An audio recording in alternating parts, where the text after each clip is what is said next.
Ngayon, hindi magiging usual ang ating daily vlog dahil ang mangyayari buong araw ngayon ay mag-undergo ng screening. So, kailangan pa siyang i-approve before publishing. And that's why kung ano man yung mangyari mamaya sa ASEAN Summit, hindi ko siya mailalabas bukas.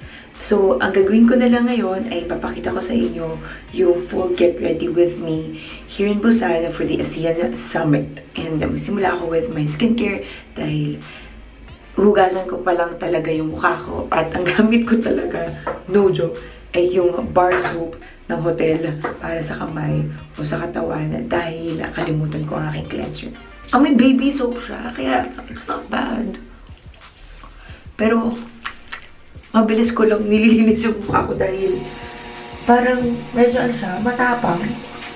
Yung tapang niya in a sense na hindi lang siguro ako sanay ng ng ganito yung feeling ng balat after yung mayroong yung yun parang squeaky clean yung effect na. Kapag malinis na yung kamay ko, yung mukha ko, contact lens na yung kong ginagawa dahil yun, para siya, tuhog siya. Habang malinis na yung kamay ko, habang malinis na yung mukha ko, unahin ko na yung contact lens. Dahil kapag may makeup na, tapos na ako magka-contact lens, humawak na ako ng sobrang daming products. And then maghuhugas pa ulit ako. Alam mo yun, parang ang dami nang dumaan sa kamay ko. So, hindi siya like thoroughly clean compared to wala pa ako nilalagay tapos nagugas ako ng kamay. Ang gamit kong contact lens, as always, Air Optics. And ang paborito kong kulay, yung Pure Hazel. Pag ganito ang weather, sobrang lamig, mas importante ang skin preparation than makeup itself. When it's dry and super low ang temperature, madalas nagka-crack yung skin. So, kailangan talagang primed with moisture, with hydration yung balat. And yung toner nakakatulong din sa akin, especially na yung cleanser ko ngayon, hindi ko subok. Kailangan ko ng cleanser pa ulit para talagang mawala yung excess dirt and oil nang hindi niya tinitake away yung natural moisture ng balat. Kailangan ko talaga ng toner. Simple skincare naman tayo ngayon And then after that, I will now use this hyaluronic acid intensive hydrating plumping concentrate. Just so may extra extra hydration sa mukha.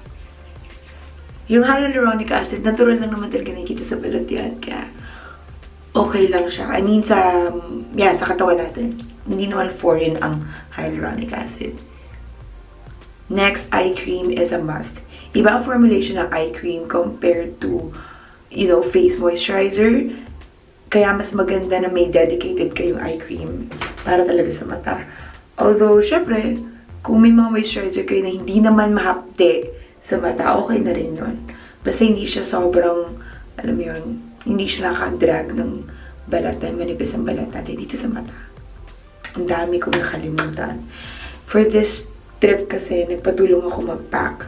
So, yung abot-abot lang ako and ang dami nakalimutan. Walang lash curler, walang lash glue, walang makeup applicator. Oh my God. After that, gumagamit ako ng sunscreen.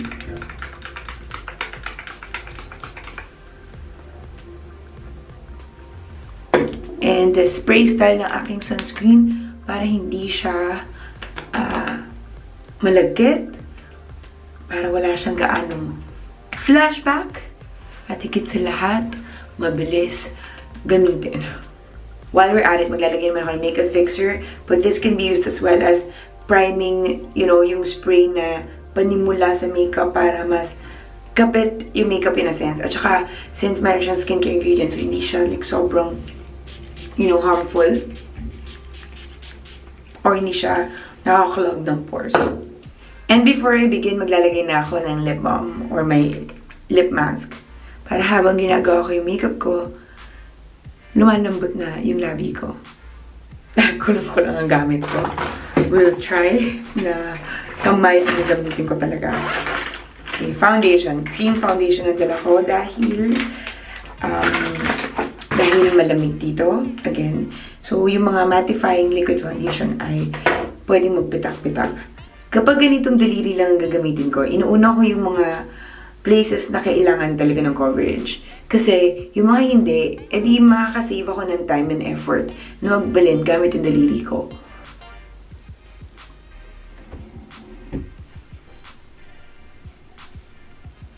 Perfect yung mga foundation na sobrang lapit na sa skin shade ninyo. Especially in my case, I love that kind of foundation. Para kahit hindi ko ligyan yung mga areas na, again, hindi kailangan ng coverage, hindi siya sobrang contrast yung kulay. Hindi mo makita na, hala, yung parting yun ng mukha niya may foundation, yung iba wala. And that is why when you're looking for a base product, especially foundation, it has to be the closest shade possible. Especially if you're eyeing that no makeup look. Yung technique na ginagawa ko, to remove the excess, gumagamit ako ng facial tissue para pat-pat, tapos blend ulit. Tapos, ganun ulit, pat-pat, blend. Kasi kapag sobrang dami ng layers, tapos walang applicator na sumisip-sip ng excess product, dahil nga daliri lang gamit ko, naggaan na siya, magiging streaky, masyadong magiging heavy. So yun ang technique. And then next, concealer. Maglagay lang muna ulit tayo ng konti, tapos blend. Kapag daliri, parang kailangan you start slow eh. Hindi pwedeng bibiglayin mo kung hindi. Sobrang hirap mag-blend. Concealer is a good product. It helps parang brighten up your face kahit na yun lang ang dala mo when you're traveling and concealer lang meron ka, you're good to go. Hindi mo na kailangan ng sobrang daming, base products.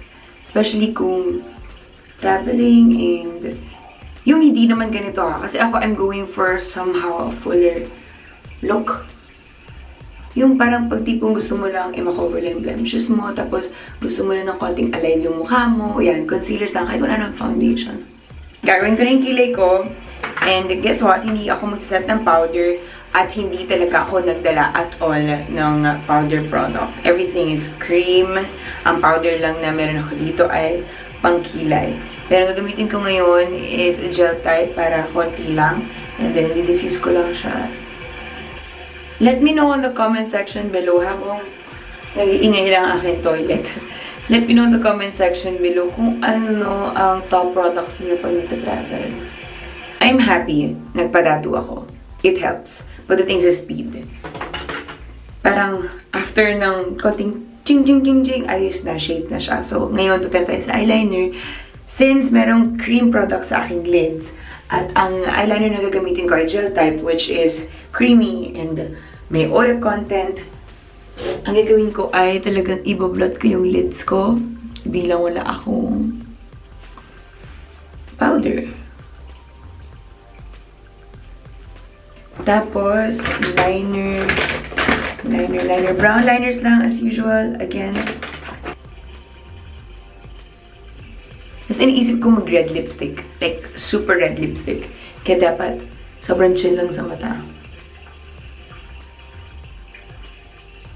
Eyeliner check. Time for the blush. Ang gagamitin ko, it's either this lipstick, which is from BLK.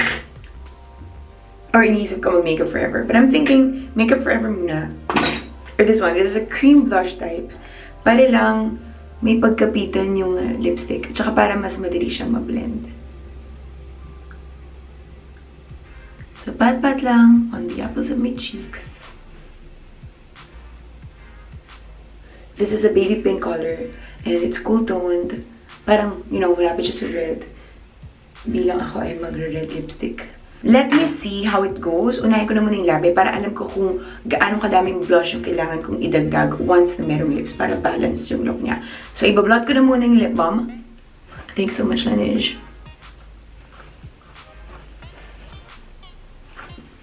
And then, liquid lipstick. Ito pala muna yung gagamitin ko, tapos papatungan ko na ng BLK or dadaling ko na to for retouch. Because this one is more of, parang mas transfer-proof yung dating niya. Hindi siya totally transfer-proof, mas may ganung effect lang siya. I never thought that doing makeup using my hands or my fingers would keep me grounded. Kasi, ito, to the point na parang feeling ko na magrereklamo ako. Parang, ang daming nakalimutan. Na-frustrate ako pag ganun. Kapag hindi ako usually ganito, pero ang daming nakalimutan. Medyo frustrating sa akin. So, inaalala ko na lang, nung bata ka, gamit mo ng daliri. Huwag ka mag-inerte. Dati, ganito lang, masaya ka na. You never complained. Daliri lang yung gamit mo, pero mabagal, yes. Hindi the best yung application, yes. Pero never ka nag-complain kasi that's what you only had back then. As in, by bata, mga ano yun. 12 years old ako noon. So, ngayon iniisip ko siya parang, okay, I'm back to myself. Hindi ako gano'n na frustrate. And yun. And in times na gano'n yung ma-feel ko, na I know na parang negativity is coming through, lagi ko na iniisip the positive side about it.